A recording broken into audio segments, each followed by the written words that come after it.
Alright guys, what's up? Midnight Strike here to review a classic that I actually don't have a physical copy of, and one that not a lot of people know about. And this one is by a very underrated band called Armored Saint, and it features the singer of Anthrax, or one of the old singers, John Bush. This is his original band. He quit right after this album to go into Anthrax and produce Sound of White Noise. This album is entitled Symbol of Salvation, and oh my gosh, it blew my mind. Honestly, I have listened to Armored Saint. I've known about them for about 5 years now, and I listened to their first album, and mixed feelings about it. It was all right.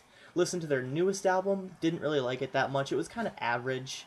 I've later grown a little bit of a fondness towards it, but not as much as I would like. But this album, oh my god, it's a masterpiece. I'm surprised that no one else knows about it, really, because I really haven't seen a lot of videos detailing on it. So going into it track by track, this is just Rain of Fire. Number one, excellent opener, blew my mind when I first heard it, and just I can't praise that song enough. Just there's ripping solos, a gripping riff. It's really fast, really good lyrics, really good singing by John Bush.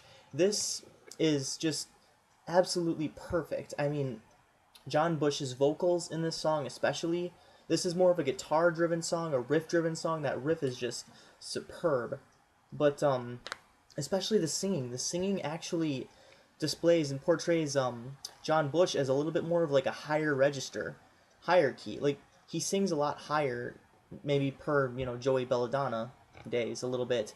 But he has that rasp like James Hetfield from Metallica, without the reverb. On March of the Saint, their debut album, he could hit the high notes like none other practically.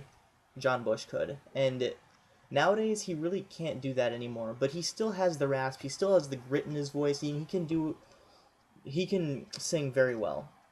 But on this album, oh my god, it's a perfect mix of grit and the perfect mix of rasping with the high notes, and he pulls it off very well, especially on this album, especially on this song, Rain of Fire. It's awesome.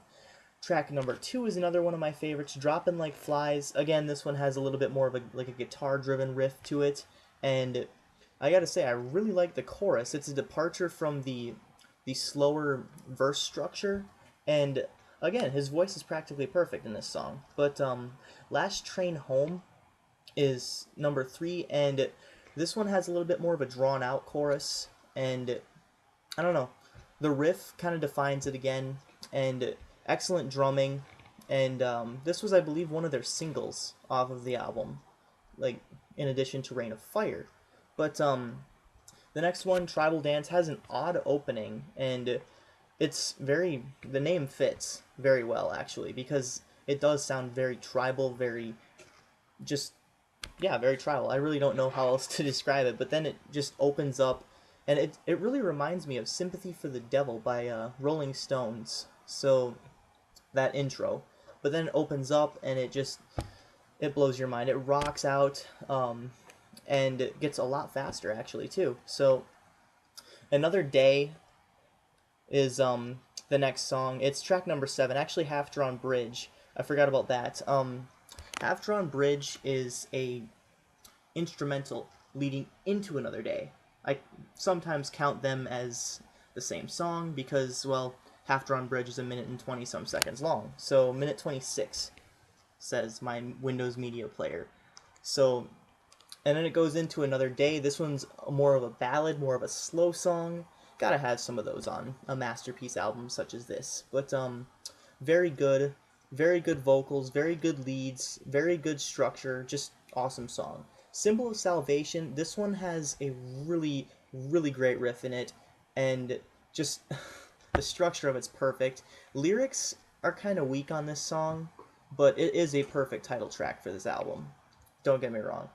Let's see, Hanging Judge. This one's pretty good. I believe this was another single off the album. It was played in a few movies, actually, back in the day, back in the early 90s when it came out.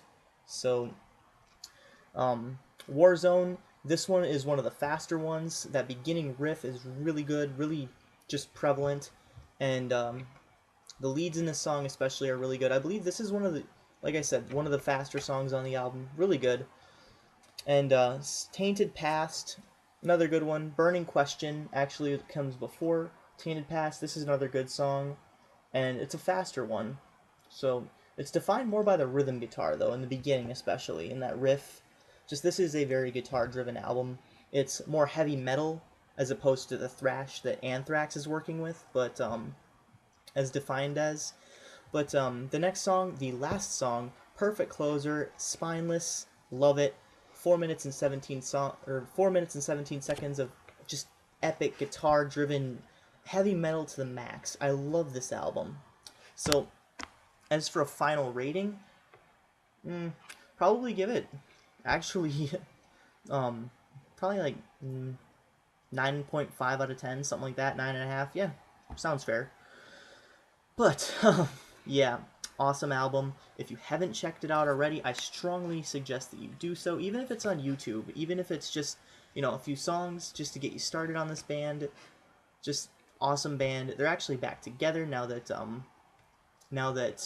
John Bush is out of Anthrax. He was even doing it while he was with Anthrax for a little while, in the early 2000s. So they broke up right after this album, took a little break, took a breather, and then came back and released, I believe it's like Revelation something, in 2000, in the year 2000. So they just released their La Raza album in 2010, and that's their newest one. I'm not really a fan of it, but hey, you should check it out. You guys should check it out because it is an awesome band. These guys are amazing. Armored Saint. This is Midnight Strike 3625. Keep calm and rock on, guys. Thanks for watching.